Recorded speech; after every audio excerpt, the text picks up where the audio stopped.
On a beaucoup parlé de courir sur Terre, de faire des efforts, mais on a peu parlé de l'eau.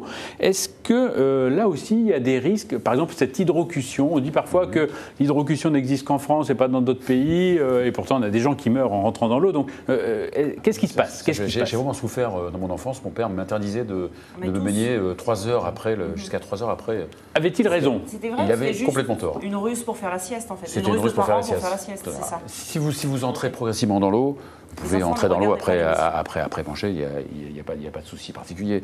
Évidemment, si vous êtes depuis 3 heures en plein soleil à 38 degrés et vous plongez dans une eau froide, évidemment que vous risquez d'avoir un gros problème. Mais sinon, l'hydrocution est rarissime. Voilà. Donc si on dit aux enfants... L'hydrocution, ça vient de la différence importante de température entre le corps et l'eau. Exactement. Que la différence de température vienne d'une exposition au soleil, bien sûr. d'une danse folle dans une boîte de nuit ou d'un repas alcoolisé. Il y a peut-être une chose qui reste vraie, c'est que si on se trempe les mollets ou les avant-bras, ça permet de ressentir plus rapidement, d'entrer plus rapidement parce qu'on sent moins la différence de chaleur puisque le corps... Mais l'idée, c'est d'entrer progressivement.